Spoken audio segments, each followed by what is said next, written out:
Lindenberg. Senhor presidente, senhores deputados, senhoras deputadas, eu estava no meu gabinete quando vi essa cena ridícula de deputados bolsonaristas se amontoando numa tribuna falando sobre marmita vazia.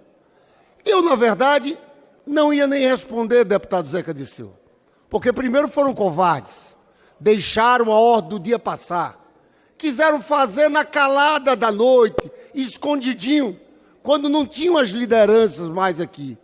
Mas eu vim de lá para falar para eles. Eles não têm autoridade alguma para falar de fome, para falar de comida. Os senhores esqueceram da fila do osso no governo Bolsonaro? Sabe quais eram os números? 33 milhões de pessoas passando fome. Ah, exagero. Isso é o dado da ONU. Sabe o que significa, deputada Érica? Insegurança alimentar grave é aquela pessoa que não tem certeza que vai conseguir comer no outro dia. 33 milhões.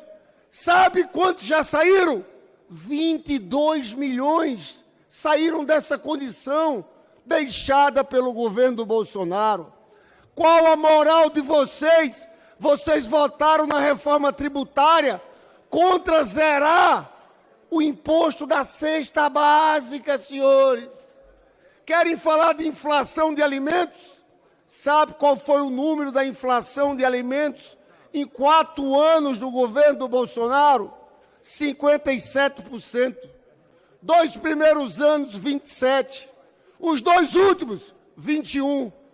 Quer saber, Tadeu Venere, como foi a inflação de alimentos nos 2 primeiros anos do governo Lula?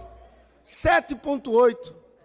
Último ano do Bolsonaro, a inflação foi de 13,2%. Caiu, sabe para quanto?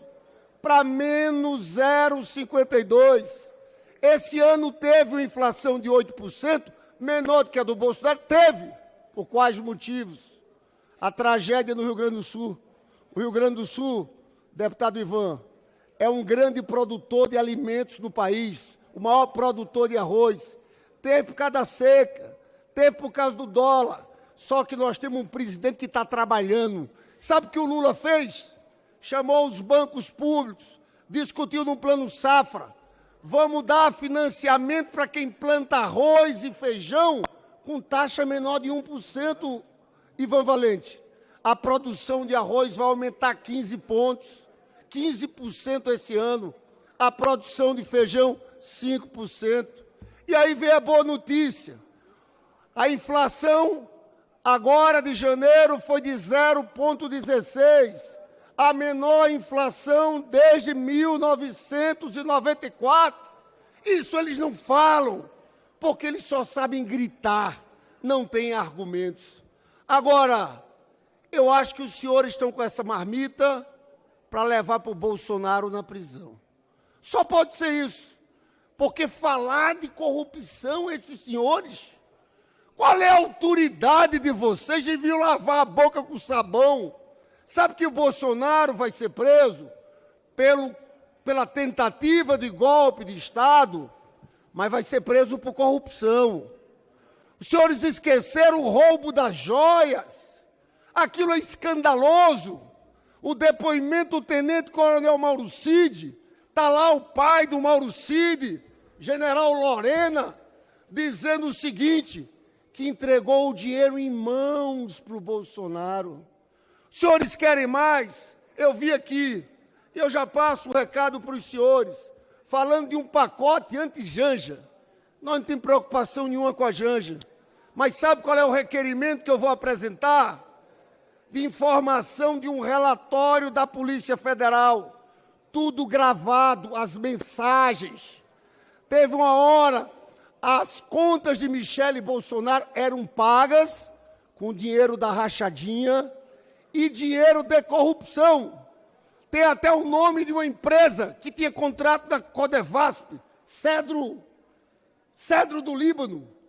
E o dinheiro chegava lá na conta dos assessores do tenente-coronel Mauro Cid, que pagava as despesas pessoais da Michele Bolsonaro. venham com esse pacote anti-janja que a gente sabe o que é que a gente sabe o que é que tem, é mais grave. A situação, deputado Ivan, era tão grave que teve uma hora, e isso está tudo gravado no relatório da PF, que o tenente-coronel Mauro Cid liga para a assessora de Michele Bolsonaro, dizendo o seguinte: olha, vai dar errado. Isso aqui é igual a rachadinha do Flávio Bolsonaro com Queiroz. Aí a assessora da Michele diz o seguinte: não, eu falei com dona Michele, ela tem os comprovantes de tudo que ela paga. Aí o tenente-coronel Mauro Cid diz: não é o que ela paga, é o dinheiro que entra para pagar, não é da conta de Bolsonaro. É escandaloso assim.